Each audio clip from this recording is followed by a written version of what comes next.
Today I finally got around to completing the review of rifle number 3 from Diana that is made in Germany. But is it any good, and will it have been worth the wait?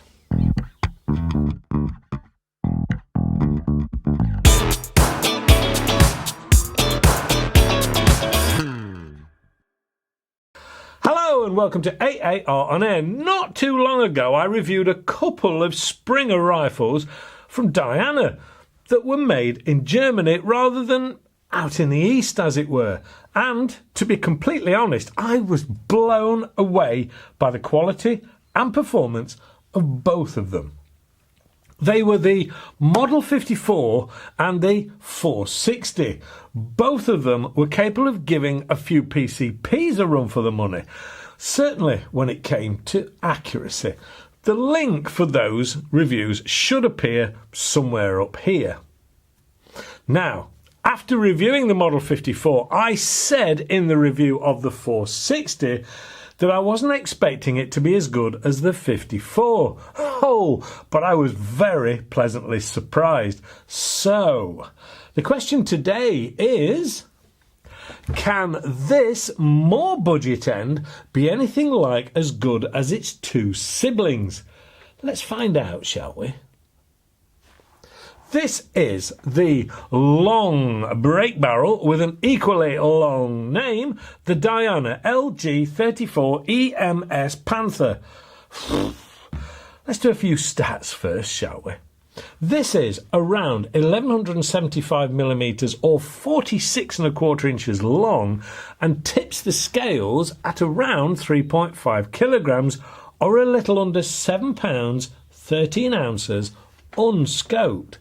This particular one is in all black ambidextrous thumbhole polymer design, but there is a more traditional beach version available if you prefer. Let's start with the cost. This is around £375 UK, which tells me there is more to this than just a basic entry-level Springer. Indeed, there is a lot more to this than some ultra-cheap, take it home and watch it fall apart in front of your eyes kind of budget Springer. No, it is of higher quality and has the ability to change more things than a political manifesto. But you have the feeling that this one will always keep its promise, whatever you decide to change. Let's do the walk around and take a look at some of these as we go along. From the front, the first thing you notice is there is a 1/2 inch UNF thread underneath the front cover. So, unlike a lot of Springers, this is able to take a silencer of your choice. Now, even though they offer this, often on Springers, the bulk of the noise comes from the main components of the gun rather than the rapport. If an airgun actually has a rapport, that is. I will be checking this out later on the range.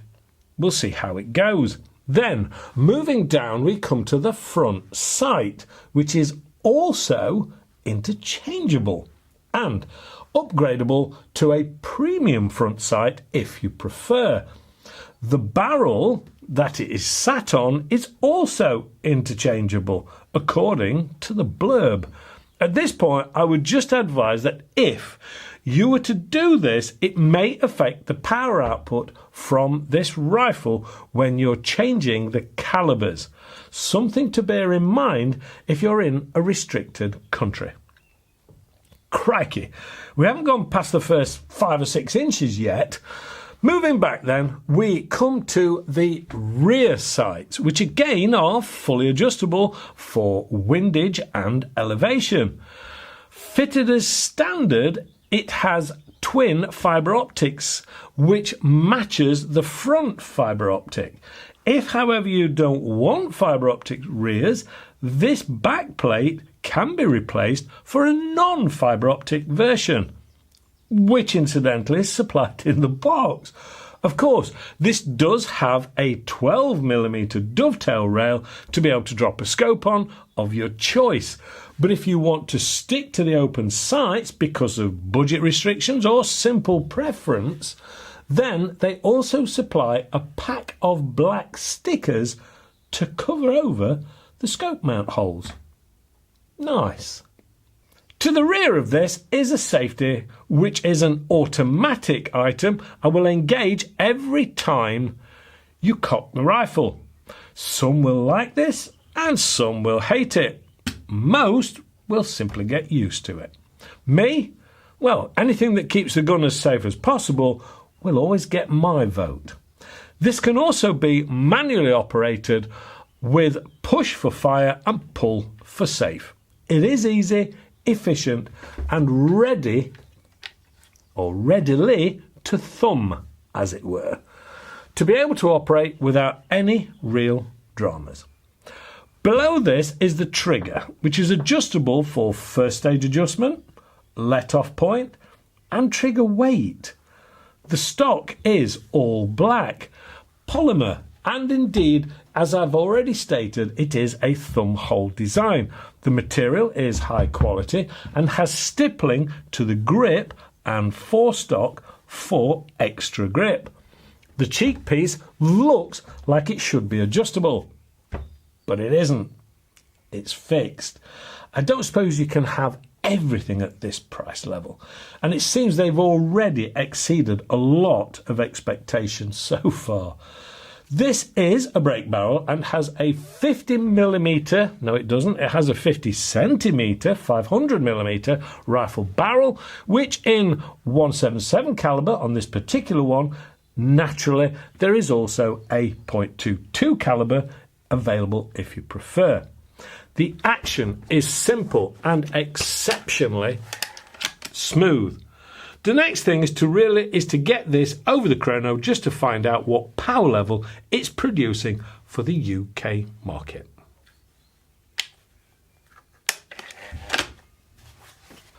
Diana do state 1,050 feet per second or 20 joules in 177 and 950 feet per second or 22 joules in the European technical data. So, how well has this transferred over to the UK power restrictions? Well, using 8.44 grain pellets, it saw a maximum of 784 feet per second, which is 11.52 foot-pounds or 15.62 joules, which is more than respectable straight out of the box. Not content with those results, I thought I would try some heavier 10.34 grain pellets. With these on board, it saw an equally respectable 717 feet per second, which is 11.84 foot-pounds or 15.06 joules. Not what you would call underpowered, and a nice transfer over to the UK restricted levels. So, with these figures in mind, time to drop a scope on this one and get it out on the range. I thought I would pop an Orion 4-16 by 44 on, which is a good quality scope with a lower ticket value, even though it has a 30mm tube. This seems to fit the budget of the Diana nicely. All fitted out then, out at 40 metres. Here goes. The Diana 34. It's a break barrel, Springer. I seem to be doing a lot of Springers recently, and certainly the Diana ones have been turning my head. They have been an absolute surprise. The accuracy has been shocking, to say the least. I really didn't expect them to be as good as they have been. The 54 was just amazing. The 460 was almost equally as good and less money. Well, this is more of an entry-level one by Diana standards, and don't forget these are made in Germany. They're not made out in the Far East or anything like that. These are very well constructed. These things are going to last you a lifetime if you look after them. This is the model 34. It's got a black polymer thumb hole stock. The cheek riser doesn't rise, as it were, but I've dropped a Vector Orion on it, 4-16. I do like the Orion. It's an amazing little scope, and it's sort of the same sort of budgety end. It's not a low price one, but it's a fair price. Same as the gun. I would consider the gun to be budget, but not silly budget. So, brake barrel, right down the range. Nice day for it. Bit of a breeze, nothing major. Let's give it a go, shall we? Obviously, single shot. Got it in 177, as is usually my want. If I'm going to do any testing, I do prefer to have them in 177. You can, of course, use this with just the open sights, which are adjustable, interchangeable, as is the barrel. There's loads of things that go with this. I just think it's amazing for the money. So, I can sit and talk about it all day. Yes, everyone's a critic. Let's give it a go, shall we? Now the temptation here is to shoot the fly at the target. I'm not going to. I'm going to try and go more centred. Automatic safety.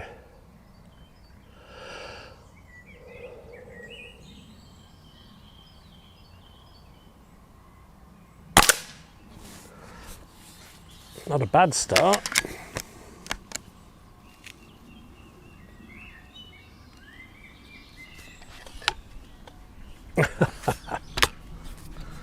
Getting weak in my old age. Automatic safety.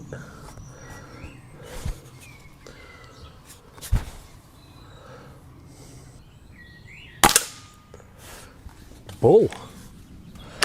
The trigger is actually a nice trigger. It's got loads of adjustment if you want to adjust it, but that's actually not bad straight out the box. Probably I'd do something with the first stage if I was going to mess about with it.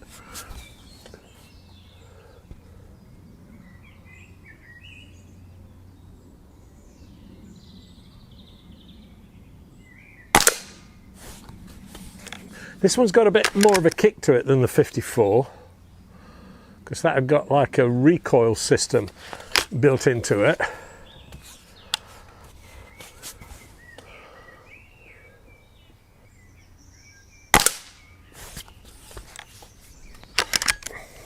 So far, so good. As always, it's the grouping that we're looking for.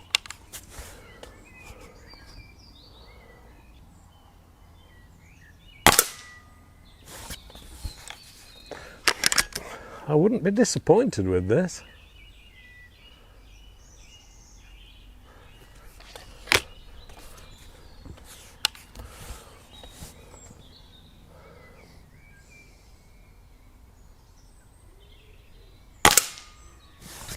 That was probably me. I did pull that one a little bit, to be honest.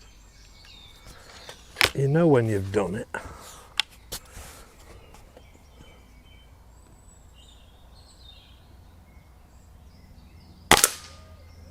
Yeah, I could keep doing it all day, to be fair. That's actually really nice. These Dianas have been an absolute shock to me. And if anything was actually going to turn me towards a brake barrel or Springer, it'd probably be one of these. They really are that good. They're impressive. Yeah, all right, you probably, personally, I'd probably go for the Beach stock rather than this polymer thumb hole, which I believe, please don't quote me, I believe it's probably a little cheaper than the polymer. You'll probably look it up and find out I've got everything all mixed up the wrong way round, but yeah, I'd probably go for the more traditional. I'll tell you what, this scope's nice on it as well.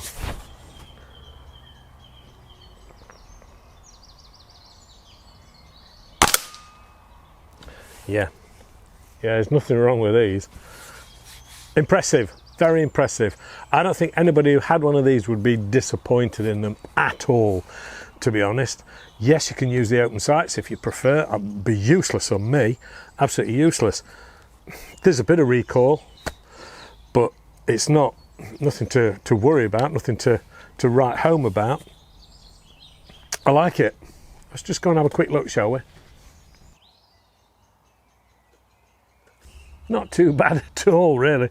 I was forming a couple of groups predominantly here, which you see the size of my thumb. It's not a big grouping. It's not spread out. The one right out here was my fault. I pulled it, but other than that, I really don't think that's bad.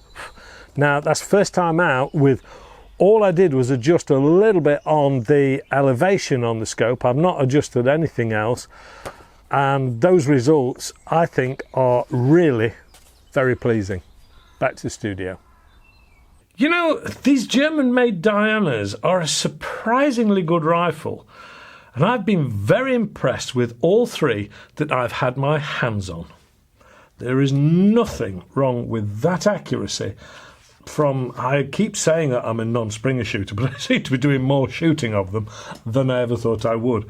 Nice setup, nice rifle, nice accuracy. The quality is excellent and has a typical German build feel to them. The flexibility with the sights, silencer, trigger, etc. is terrific, and the power output is more than respectable. Incidentally, the shot spread was also very tight, with between 6 and 9 feet per second, depending on the pellets being used. I really don't feel this is overpriced and should not be confused with some of the cheaper, simple break barrels on the market. This has the feeling it will last you for years and years. The reviews I have completed on these Dianas has been very positive and has opened my eyes somewhat. They have a terrific range of spring-powered rifles currently and should be considered when putting together your shortlist, in my opinion. That's it. Another enjoyable test and review from my point of view. Hopefully you found it useful too. If you have, please give us the old thumbs up, subscribe, share and click the old alarm bell. Check out this little lot. Join in the chats on Airgun Factory. Take a look at the AAR website. A big thank you to Vector Air for getting hold of these for me to review. And of course, the biggest thanks goes out to you guys for watching and supporting what we're trying to do here on the channel. Please stay safe and shoot safe, and hopefully I'll see you next week for another review.